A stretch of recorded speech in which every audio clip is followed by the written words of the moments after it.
Okay, hi everybody. Hi, welcome to Tea Time Tuesday. Yeah, I don't know if I put enough blush on or what. I don't know. I don't know how to put on makeup that well. I mean, I just put on a little bit. I think I forgot to put on blush. So anyway, it's really kind of, I don't have a lot of light. I only have the light from out here, which is not that great right now. Anyway, I'm waiting for my water to boil, and so let me just put you over here for a little bit. So okay, so I really don't know really where to start, but let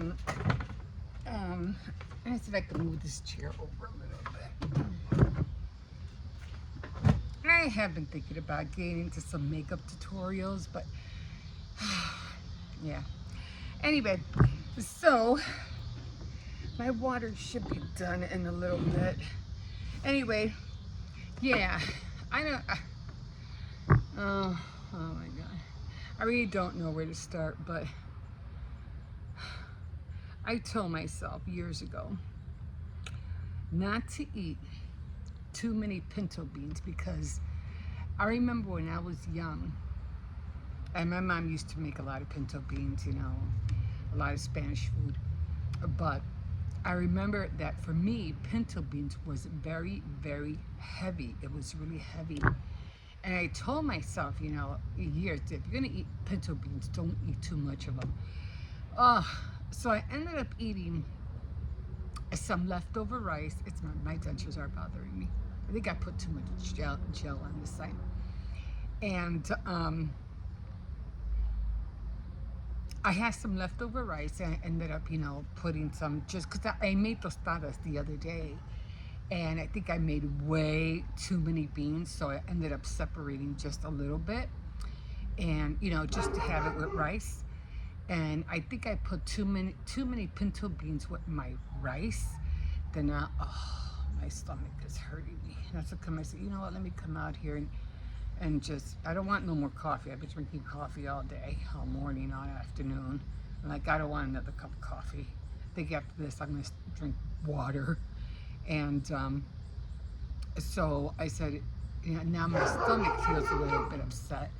So I said, oh, you know, just let me make a cup of tea. So I have chamomile tea in here. Let me go see if that water's done. Give me 1 second. Okay, I'm back. So, got my water. Anyway, so yeah, I ate way too many beans. And I was like, well, that's not good. And I forgot to bring sugar out of here. Anyway, I probably won't need it because I got something from, and this back up, this is hot. Now you want to go in? I got these, I saw these and I was like, I have to get them. I have to get them. I don't know what it is. I think it's, I don't know, my lip or something. And I said, I got to try these. So I got these from Aldi's. I did see somebody haul them, but I was like, I got to get my own pack. And then when I went to the store and I did see them, and there was a lot of other fall, you know, treats and everything like that. And like, I don't know, spongy stuff. I don't know what it was, but I saw this and I said, I got to try these. I have to try these. I didn't see the maple, I think last year it was the maple leaf cookies, you know, with the cream inside. Oh, those are really good. I really like those.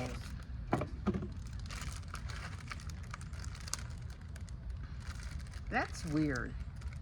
See how there's, I think there's supposed to be like 4 in a pack. Let me see. 1, 2, 3, 4. Ah, it's weird. Seems like some are missing, like 2 are missing there and 1's missing there. Even if I put it, like if I push one on that side, or maybe those 2 belonged on this side. That's probably what it is. So these 2 were supposed to go here. Anyway, you put these, I'm just gonna take one out while I'm waiting for that to steam. So you're supposed to put these, you know, on your, what do you call it? On your cup.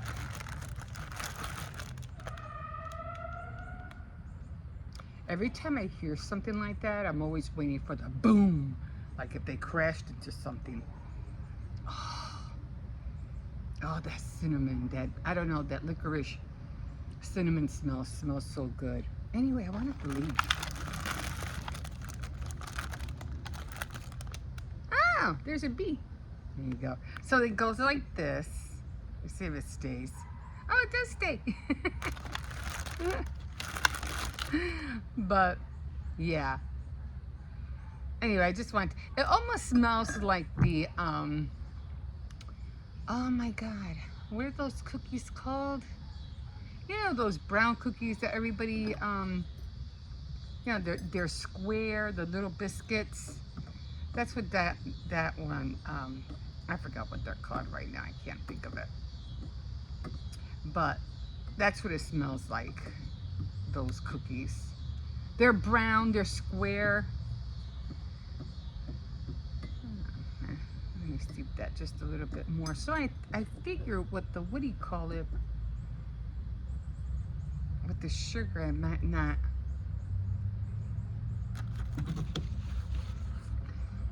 I might not need the, I mean, with the sugar in here, I might not need the sugar in the tea. That's what I was trying to say.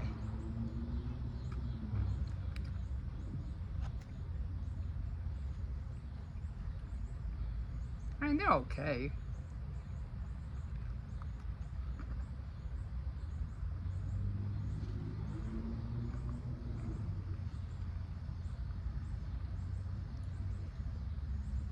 They're not that great.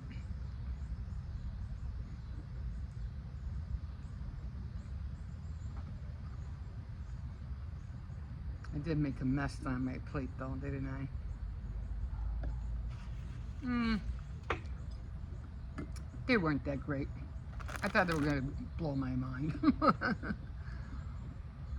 But anyway, I'm just gonna put the ball down here.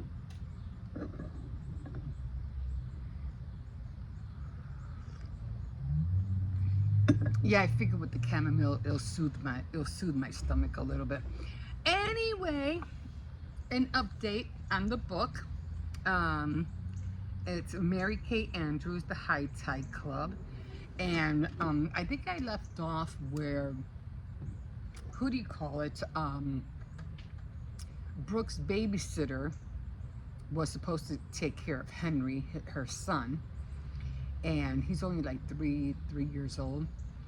And her name is Farah, and she had a boyfriend that kept up like an on and off relationship like that, and she was telling Brooke that, you know, she was done with him, didn't want anything to do with him anymore.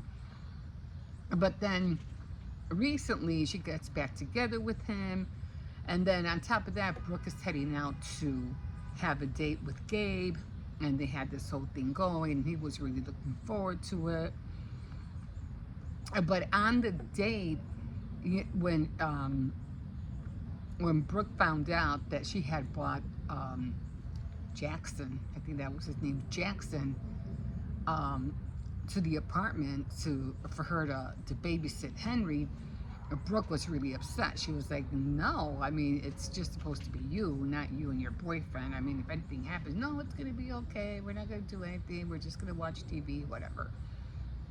But she goes, I don't know about this. You go, no, go. You've been looking forward to this day for a long time, you know, go, we'll be fine, you know. She goes, well, you better, you know. After that, at 11 o'clock, he has to go, you know. So she's like, yeah, I'm going to call you at 11 to make sure. So she's on this date with Gabe and everything like that. And then all of a sudden, she was getting a little bit antsy. She wasn't comfortable. And Gabe was kind of like getting like a little annoyed with her. And so then, you know, they didn't even have their meal yet, I don't think. They haven't even eaten yet. They were just having drinks, like cocktails, before they had dinner.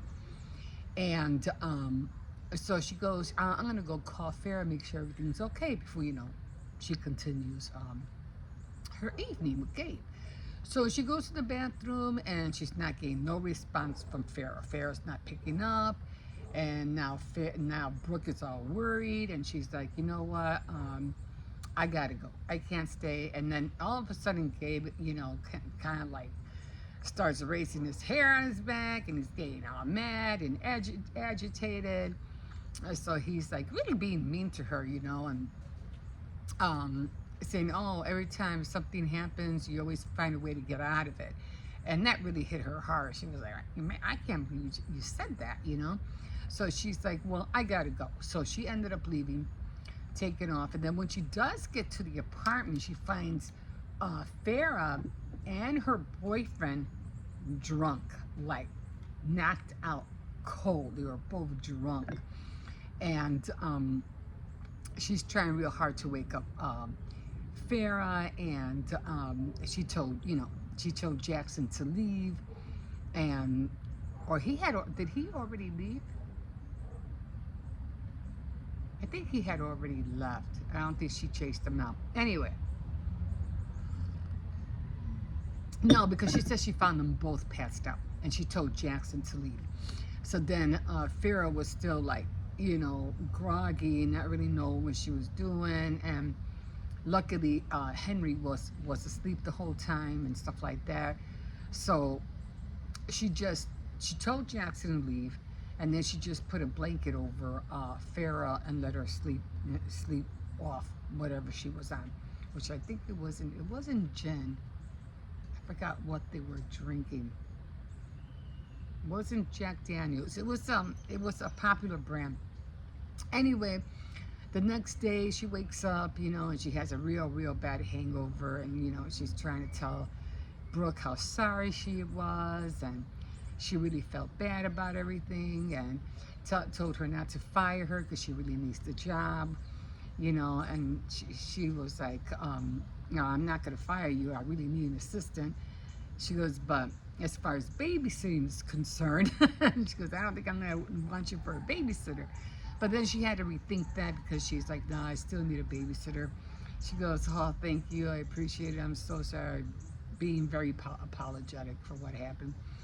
And then she goes, oh, please don't tell my mom. She finds out, she's going to get upset. She goes, no, I'm not going to tell your mom. And so then she goes on about, well, look, because I screwed up, you don't have to pay me for last night. She goes, don't worry, I wasn't gonna. She goes, I wasn't gonna pay you anyway. No, but yeah. So then that happened. So now, oh, come on, are you kidding me? Every time. I could be copyrighted for this. Every time they put up music, they pick it up and then they get upset. Okay, hopefully I think they went away. That's annoying. That's annoying. I can't even be out here. People are going to be like playing their music, and then I have to go inside. Anyway, so we are at that point where try to underline as much as I can. I think I stopped on chapter 62. Oh my God, I'm always trying to find ways to give myself a, no, it wasn't 33. Why was that all the way over there? It wasn't 64. I know I had passed that.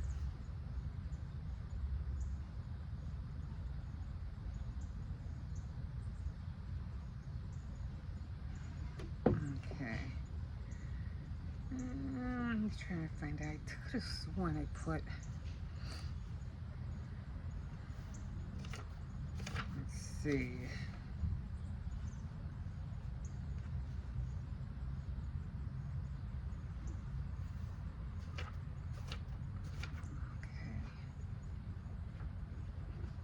I know I read a few pages, a few chapters last night.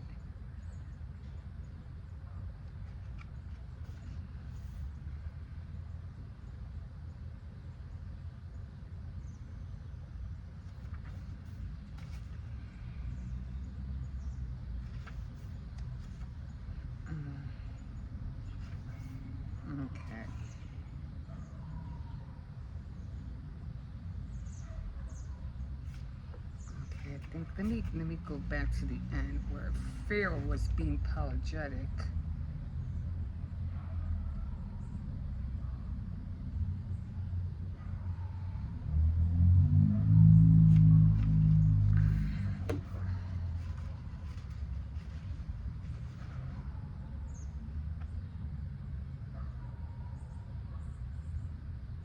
Okay, and past that, because she was trying to go home and she was still trying to call her.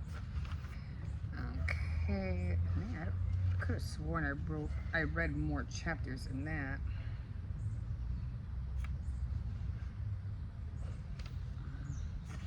I'm sorry, I thought it was more ready than this.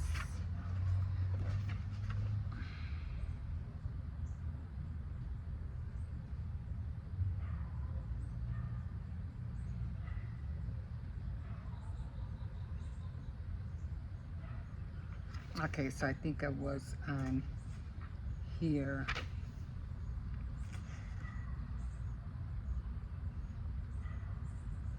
Okay, so it was here. She goes, no, no, really. I mean, stop barfing, because she was throwing up. So I guess that's something. The girl looked blatantly at her employer. I really, really, really sorry I let you down. Yeah, me too. I expected better from you. I don't want you to fire me. I don't want to fire you. My son adores you. I adore you. My son adores you. I adore you. Excuse me, or I did until I drove back here like a maniac last night after you didn't call, only to find you and Jackson passed out on the sofa. It hurt as much now. Oh, so then she was, talking about that when she came back. And she goes, I really screwed up. She dropped the F-bomb. Didn't I? Farrah pressed her fingers to her temples. I bet Gabe is mad because she knew, they were on that date. Brooke mentally replayed Gabe's cutting remark about her pulling another disappearing act. It hurt her as much now as it had when he said it last night. So he was kind of like really being mean, really insensitive, really. So then we go past that. Then they were talking about. So then all of a sudden the next day, I don't know, telling her, "Oh, are you gonna tell my mom? What would she do if I did tell her? Probably ground me for the rest of the summer. Maybe take my car away. For sure, she wouldn't let me see Jax again. If she grounds you and takes away your car, that hurts me as much as it hurts you. If I hadn't been so tired last night, I would have throttled you both with my both bare hands. I deserve it, and so does he." Okay, so the next morning, she's puttering around the house, picking up stuff, doing laundry, and then she decided that she needed to do her hair. So she's like, talking about how times are getting rough, and her spending $175, every 6 weeks to do her hair. So she just decided to go and buy one of those hair color boxes from the drugstore. So she was going to color her hair. And then just when that happens, Gabe Wynant, W-Y-N-A-N-T, Wynant, stood at the doorstep with a huge bouquet of pink peonies in one hand and a large Harris Teeter paper sack in another. "Hi," he said, eyeing her uneasily. Maybe I should have called first, because you remember she's just now trying to get into the bathroom and do her hair and everything like that. "I just wanted to apologize for last night," he said, thrusting the flowers at her. "I was a jerk and an unforgivable ass." "You really were," Brooke agreed, sniffing the flowers. So he was going on, it's been a long time since he was, dating, and he shouldn't have been that way, to her. And then 30 minutes, so she ends up telling him, "Well, I'm trying to do my hair, so, he threw the sack in both hands, looking like a penitent first grader. I bought you a peace offering coffee, fresh squeezed orange juice, and croissants. Then she said, "Oh, come on in," you know. Come on in, then, Brooke said, opening the door wider. She gestures toward the small, shabby living room, grateful that she picked up all the toys and the preschooler, I don't know, detritus? It sounded like she said she was saying Tetris, but the waitress, I don't know, that usually littered the room. Sit there and pour yourself some coffee. I have to deal with this. And she pointed to her head because she was about to dye her hair. 30 minutes emerged, and then she finally came out of the bathroom. He had already, set up a coffee little buffet table for both of them. He spread everything all out, making her, like a mini breakfast jar, marmalade, and 2 steaming mugs of coffee. Brooke nodded and sat down on the sofa. I'm sort of amazed you didn't head for the hills just now after how you saw me in my natural habitat. It takes a lot more than that to scare me. Scare me off, Gabe said, smiling. And I'm the one who's amazed you didn't tell me to take a hike when I showed up here uninvited. So then he was asking, like, what happened? How did you find him? She told him. And well, she told him, she goes, oh man, like, was the kid okay? And she goes, yeah, he's all right. Henry was sound asleep in bed. Brooks took another bite of the croissant, ignoring the shards of pastry showering onto her shirt. I hope you fired the girl. Nah, Farrah's a good kid. She made a really dumb decision. I'm giving her a second chance. So what about me? Do I get a second chance? And she's like, well, yeah, well, thinking about, well, you were kind of mean there yesterday, the way you, oh, that was the valet. Remember, I couldn't remember, what do you call one of those guys that parks your car? It was that valet. She goes, when you first went off on that poor valet kid, threatening to get him fired, and then to me, you were mean and rude. He goes, I know. She could say, so no excuses. I want you to know, I went back over to the Coilister this morning. I left the kid a note and apology and a big tip. So he did feel bad about what he did. I don't think he was that kind of guy that he would be like that, but nevertheless, he did go off his rocker when she took off. He ran his fingers through his hair, which was an uncharacteristically messy.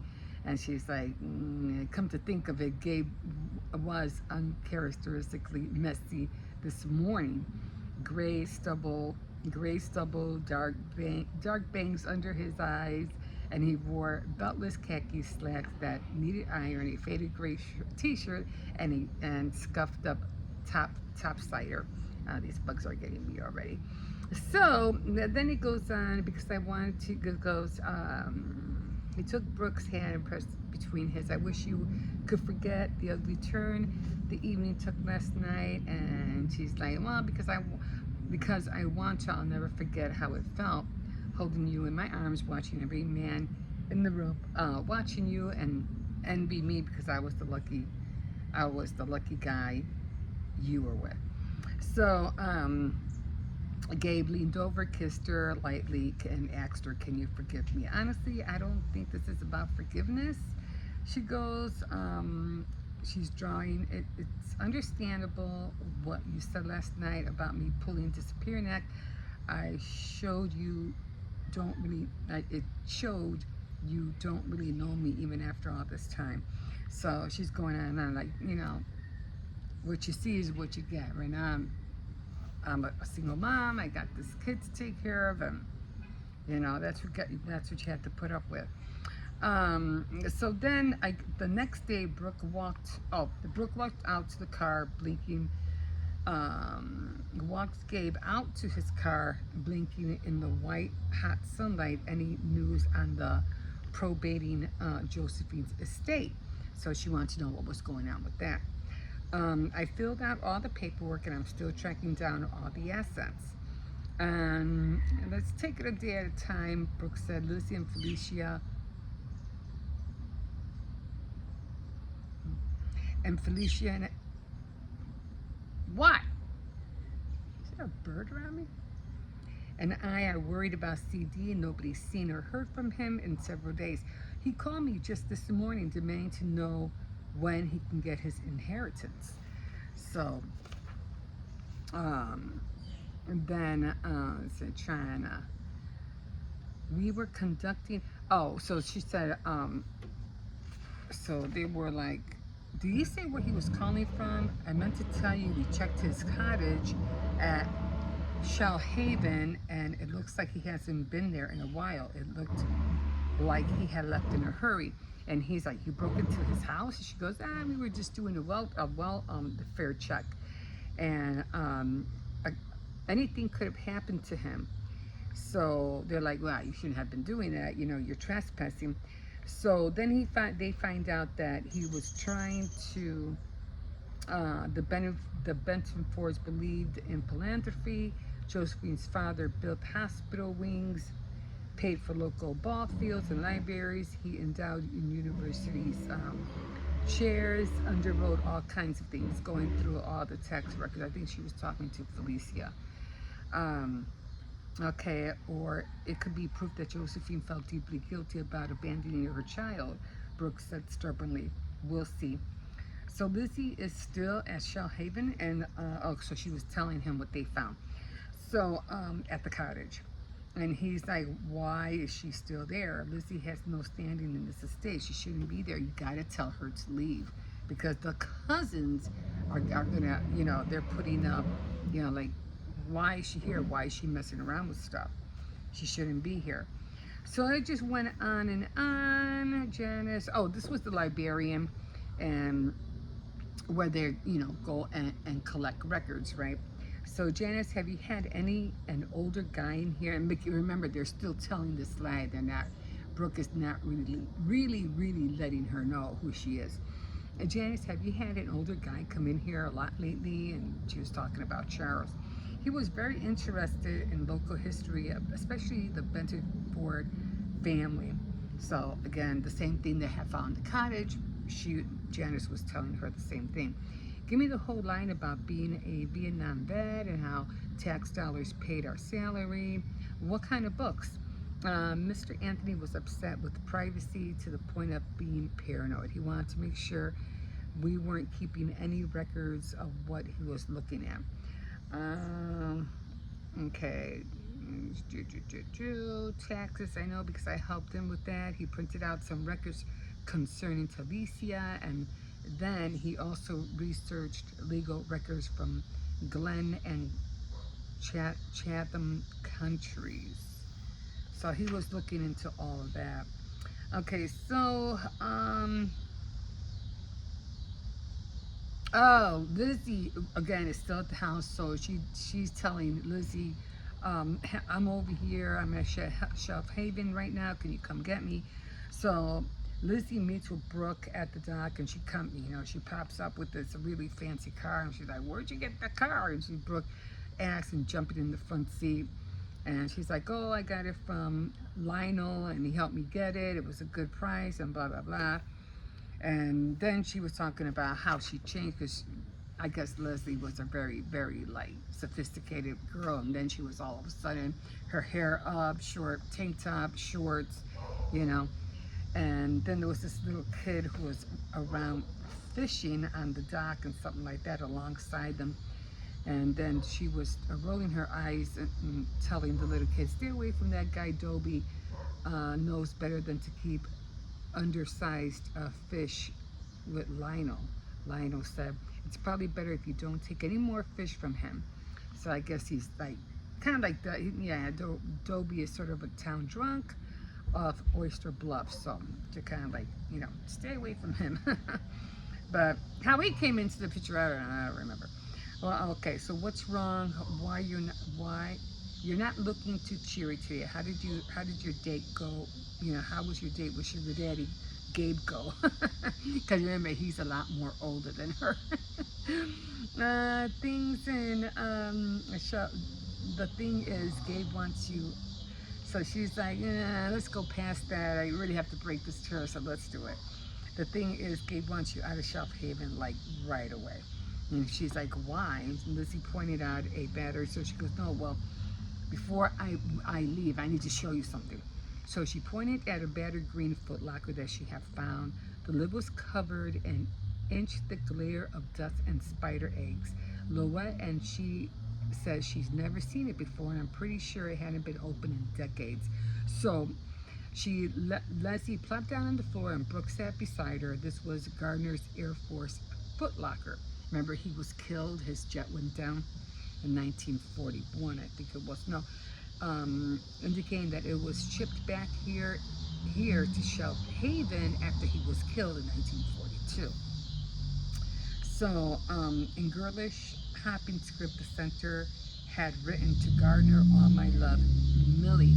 So, in the locker, Gardner had all these letters that he has saved. 1941 Boston industrialist still missing, foul play feared.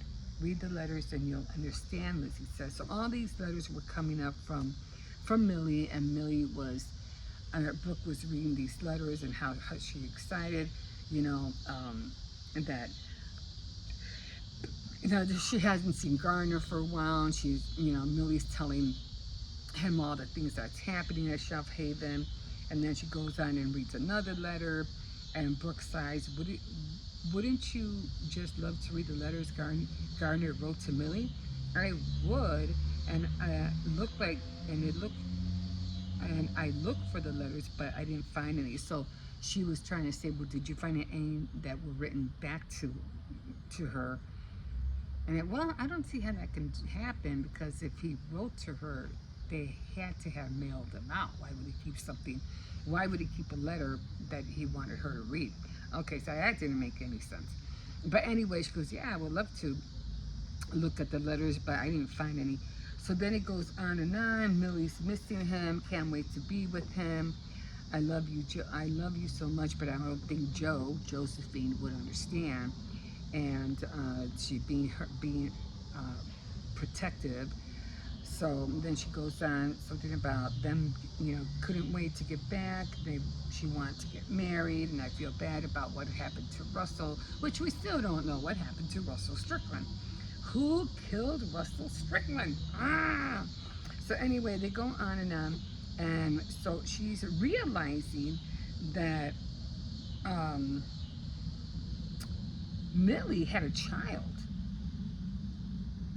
and Gardner ended up being Brooke looked up Lucy in a book when I had here, Great Wooden Australian Knots, and like I had. So Millie knitted this. It was a sweater of some sort, and she gave it to Gardner, and it was there. Of course, it came in the locker. Christmas came, and she was talking about she had the baby.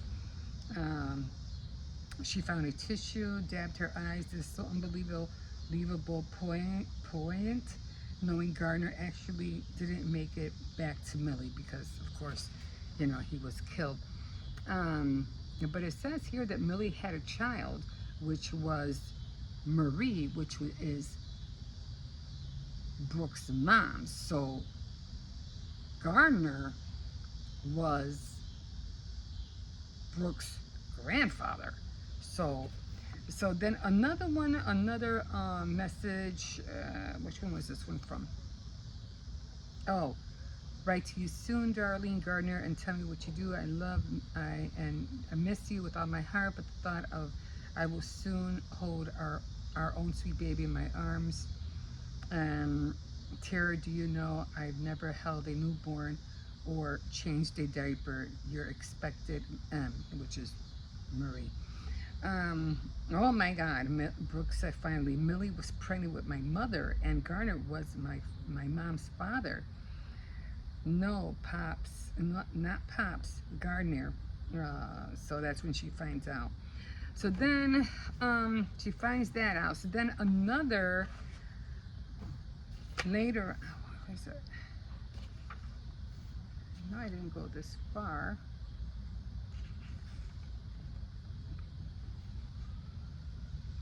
Or was it? No, it wasn't Ruth.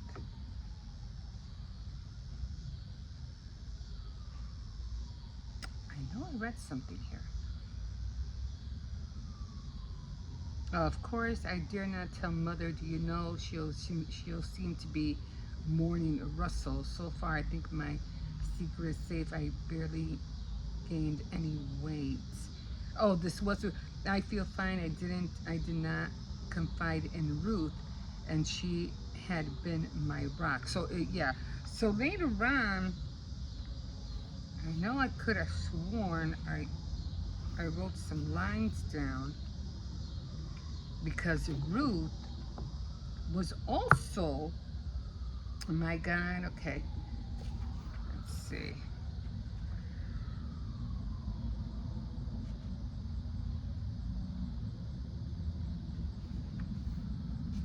There was another letter. I didn't go past 63.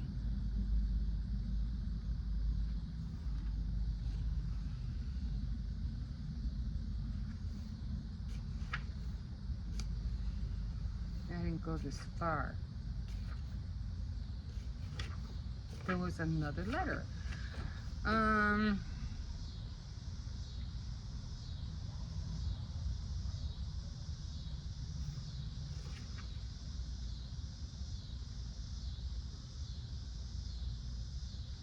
Okay, Marie says I didn't underline anything in here. I might have to come back to it because I remember reading a letter where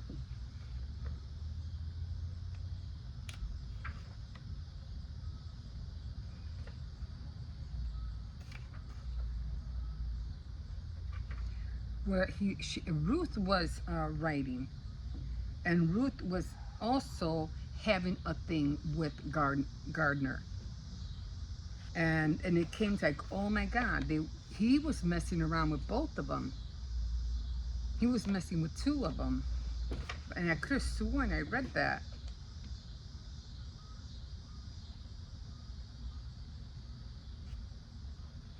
Because M was Marie. So where did I read that?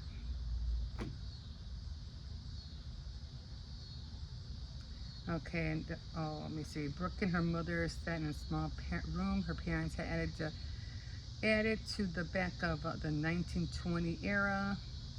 Marie had transferred the former den to a cozy sunroom, painting the dark panels. And see, I fixed up supper, Marie said. Okay, I might have to come back to this because I know I read it. And it was another letter, but now I don't see it.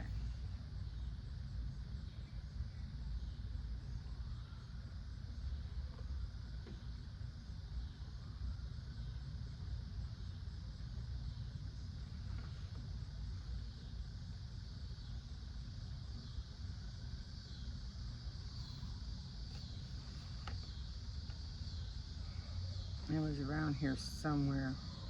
So anyway, so not only was Gardner was, with with Ruth, I mean Marie, but he was also,